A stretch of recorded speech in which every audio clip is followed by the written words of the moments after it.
Hello မင်္ဂလာပါအခြေခံတရုတ်စကားပြောအတွက်ကျမတို့ကတနေ့ထက်တစ်နေ့တို့တစ်နှစ်ထက်တစ်နှစ်တို့ဒါမျိုးလေးတွေကိုတရုတ်လိုဘယ်လိုပြောလဲလေ့လာကြမယ်နော်အဲ့တော့တနေ့ထက်တစ်နေ့လို့ပြောချင်ရင်ကျမတို့က一天比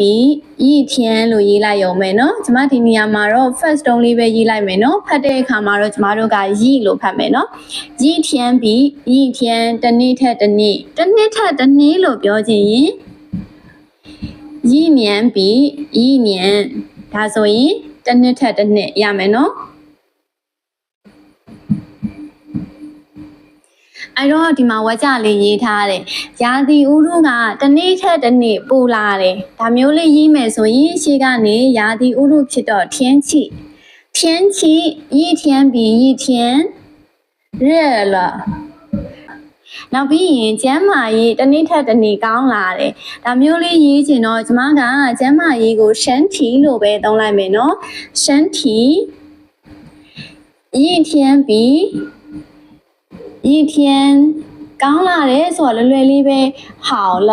ရမယ်နော်နောက်တစ်ခုသူ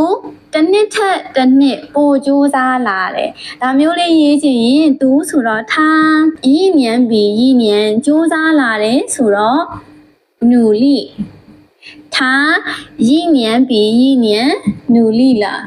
ရမယ်နော်နောက်တစ်ခုလေးကငါတစ်နေ့ထက်တစ်နေ့ဒီမှာနေရတာပိုကြိုက်လာတယ်ဒါဆိုရင်我一天比一天တရက်ထက်တရက်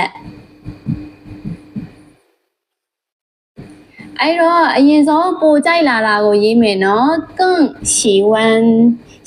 ဆိုရင်သဘောကျတယ်ကြိုက်တယ်更ဆိုတော့ပိုကြိုက်လာတယ်ဒီကလေးလေးကိုပို့ပြီးတော့ဆိုတာလေးထည့်တယ်နော်更喜欢ဒီမှာနေရတာလို့ပြောတော့နေထိုင်တာက住ဒီနေရာလို့ပြောချင်တော့住这里ရမယ်နော်ဒါဆိုရင်我一天比一天更喜欢住这里